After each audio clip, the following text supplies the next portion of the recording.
After mechanism, there is one point, that is the energy profile diagram. Energy profile diagram. See, what do you mean by the energy profile diagram? See, it is known as the energy profile diagram. Can you explain the definition of energy profile diagram from this diagram? No doubt it is a graph. Okay, but how we can obtain this graph? Energy profile diagram of SN1 reaction. We have completed a mechanism of SN1 reaction. After that, energy profile diagram. Okay, energy profile diagram is nothing but the graph. Okay, but that graph is obtained by, yes, change in the potential energy. Muskan said. Okay, Mrunmai. Okay. See, energy profile diagram is nothing but the graph. And that graph is obtained by plotting potential energy changes occurring in the course of reaction, okay, versus the rate of reaction. Okay, see this graph. Okay, because we know that we can draw this particular point. Okay, potential energy on y-axis. Okay, and this reaction coordinate on that particular x-axis. Okay, means it is a graph. Okay, graph obtained by plotting the potential energy changes takes place during the course of reaction versus the rate of reaction. Okay, this is known as the energy profile diagram. Okay, and this energy profile diagram explain the reaction mechanism also. Reaction mechanism of that SN1 reaction. Okay, see, because there are reactants, okay, transition state also, there are two transition state. Okay, and this curve, these two curve represent the two transition state or two step in the SN1 reaction. Okay, and here it is intermediate. We know that it is a planar tertiary butyl carbocation, and then product butanol and plus Br minus as a leaving group. Okay, so this is the energy profile diagram. Okay, whenever in exam the question will be SN, explain the SN1 reaction with example. Okay, then you should give the first introduction, then about the reaction, then mechanism, and then also explain it with the energy profile diagram. Okay, by plotting this graph also. Okay, see this energy profile diagram includes the, no doubt, these two curve indicates the two step or two transition state. Okay, then also EA, it is known as the activation energy, EA1 and EA2. There are two activation energies. Okay, then what do you mean by activation energy? And here delta H. Okay, in this diagram it is a delta H, not question mark. Okay, just erase it that. Okay, it is a delta H. What do you mean by delta H? You must know what do you mean delta H, what is the activation energy, what is the transition state, like that. Okay, see one by one point. Okay, the sequence of reaction mechanism in SN1 is graphically represented by an energy profile diagram. Because I said, okay, see, whatever this energy profile diagram that indicates the reaction mechanism of the SN1 reaction, you can easily understand the reaction mechanism also. Okay, from this diagram also. Therefore, it is the sequence of mechanism in SN1 is graphically represented by using the energy profile diagram that involves the potential energy changes taking place in the course of reaction plotted against the rate of reaction. Okay, that is known as the energy profile diagram. What is the energy profile diagram? It is a graph obtained by plotting potential energy changes taking place in course of reaction is plotted against the rate of reaction. That is known as energy profile diagram. Then this energy profile diagram again is obtained by potential energy of all the species. Okay, all these species is reactant, then also it is the product, then also intermediate also. Okay, also it includes the transition state. Okay, and the two curves in graph indicates the two steps in a reaction. Okay, then what is the activation energy? Okay, see in this diagram, activation energy is needed to convert reactants into the transition state. Why there is need for that particular activation energy? It is required to convert the reactants into transition state. And what is the activation energy? See, activation energy is nothing but the difference in the energy of reactants and energy of transition state. Got it? Okay, because from the diagram we can easily explain or we can easily define the activation energy. What do you mean with the delta H?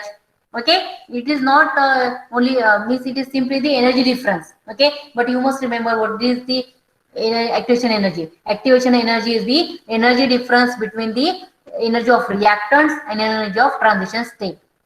It is known as the activation energy, and activation energy is needed to convert reactants into transition state. Okay, see, in the first step, transition state is at a highest energy point. Okay, or the point which is at highest energy point, that is known as the transition state, or it is also known as the activated complex. Okay, it is also known as activated complex. Okay, see, then next, okay, see, in this first step, okay, the EA1 has the high activation energy. Means to convert the reactant into the product, we require high uh, activation energy. Therefore, it is a slow step reaction. Whenever we require high activation energy, then that step is the slow step reaction. Okay, see from this diagram, okay, EA2 is a less activation energy. In the second step, we require less energy, less activation energy. Therefore, it is having the, or it is a fast reaction. Okay, and slow step is a rate determining step. Okay, see in this step, okay, only one reactant is involved. Okay, CH3Br minus. Okay, though there is written that OH minus, okay, it is a reactant. Okay, just put only the CH3Br.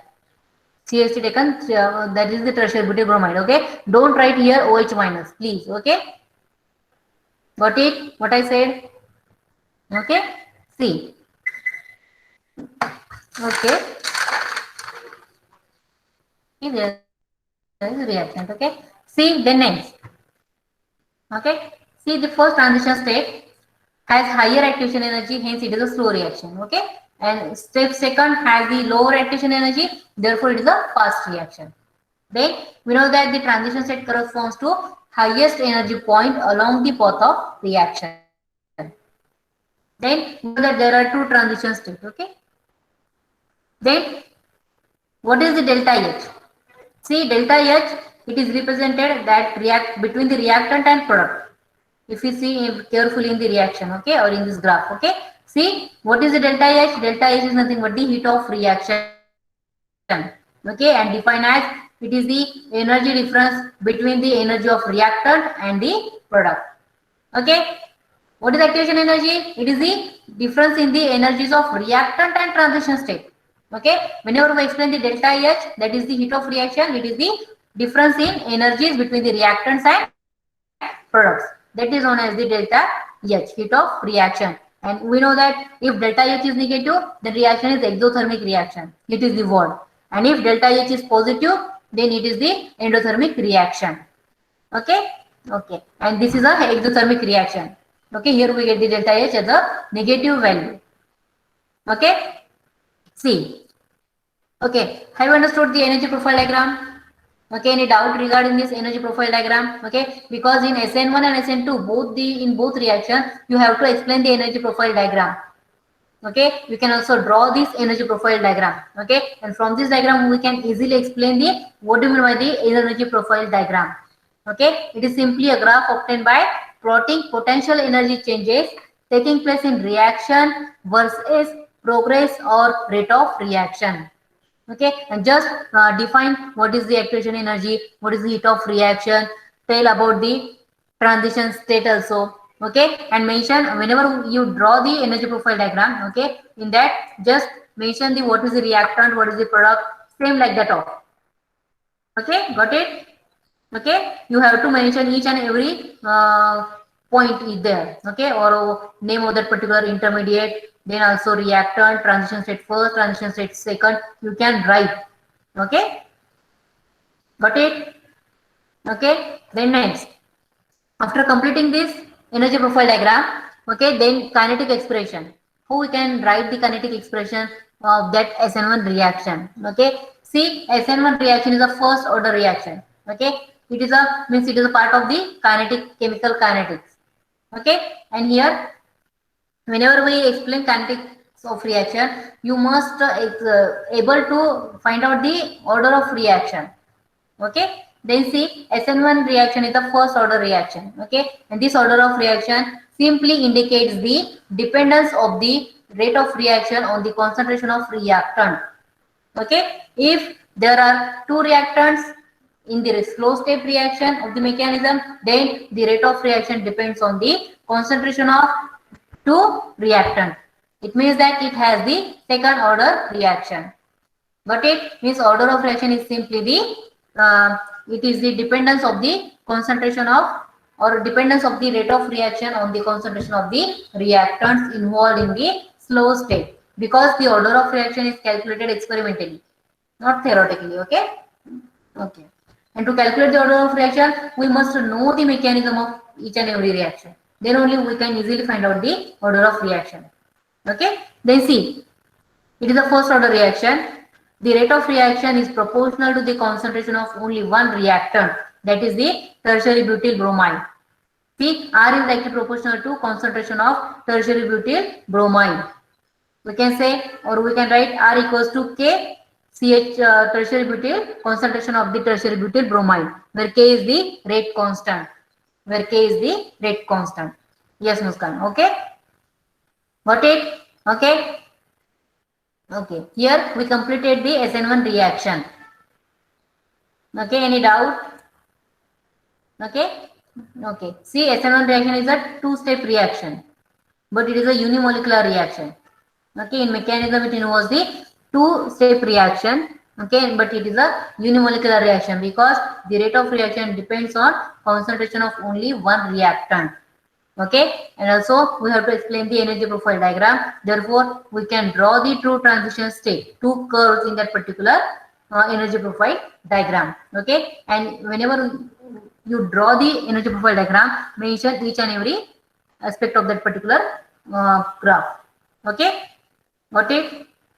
Okay, any doubt regarding this particular energy profile diagram or kinetic expression or SN1 reaction? Okay, then tell me why do you know why only tertiary alkyl halide is used as a reactant in the SN1 reaction? Firstly, we discuss about the substrate. What type of substrate is involved in the SN1 reaction? It is a tertiary alkyl halide. Okay, means stability order of this particular SN1 reaction is the tertiary, then secondary, then primary. Okay, means primary alkyl halide gives the poor yield in that particular SN1 reaction. Okay, and tertiary alkyl halides are best reactant for the SN1 reaction. Okay, yes, okay, because of this stability. Okay, no doubt. Okay, whenever means what type of reactions are occurring, why such type of mechanism occurring. Okay, it is only related with that stability. Okay, stability of that particular compound or intermediate. Okay, see, in this SN1 reaction, it is a two-step reaction. In the first step, the heterolytic fission occur. Okay, and after heterolytic fission, there is formation of intermediate takes place, that is known as the carbocation. Okay, and we know that the stability order of carbocation is tertiary carbocation is more stable than secondary, and then secondary is more stable than the primary. Therefore, if we take the tertiary alkyl halide, then in that case we get the more stable tertiary carbocation intermediate. Then reaction will be carried out. Okay, and we'll get the product at low energy. If we use the primary alkyl halide in that particular SN1 reaction, then the stability of primary alkyl halide is less. Okay, means primary carbocation is less stable. Okay, therefore we use this tertiary alkyl halide in a SN1 reaction. Okay, got it? Okay, then what about the solvent? See, polar solvent is used in the SN1 reaction. Okay, why polar solvent is used? Okay, for formation of the carbocation. Okay, for the ionization, we can say simply for ionization, because in the first step ionization takes place, carbocation plus and plus Br minus. Okay, therefore for the proper ionization we require the polar solvent. Okay, because polar solvent are useful in the SN1 reaction for the ionization. Okay, then what about the nucleophile? No matter, there is no any particular point regarding the nucleophile, means what type of nucleophile, whether that nucleophile is small or large. Okay, or what is the size of that particular nucleophile when it attacks on the carbocation, it doesn't matter. Okay, why? Because in the rate determining step, in the slow step, there is only one reactant is involved. Okay, because the rate of reaction is a rate of reaction of SN1 reaction totally depends on the concentration of only one reactant. That reactant is the tertiary alkyl halide. Therefore, no matter if we use the weak nucleophile, then that weak nucleophile also attack on the that tertiary butyl carbocation easily. No, there is no need that only strong nucleophile is required in that particular SN1 reaction. No, okay, we can use weak nucleophile also. Okay, Why? Because the rate of reaction depends only concentration of reactant, that is the tertiary alkyl halide, and not on the concentration of, that is the nucleophile. Okay, understood? Okay, any doubt regarding this point? Say yes or no first. No, okay. Okay, in next lecture we will discuss about the SN2 reaction. Okay, same that of the SN2 reaction, that is the hydrolysis of primary alkyl halide. Okay, follows the SN2 reaction. Okay, then reaction, then its mechanism, also energy profile diagram, and then last one is the kinetic expression. Okay, and then later on we will see the differences between the SN1 and SN2 reaction. Okay. Okay. Okay, thank you.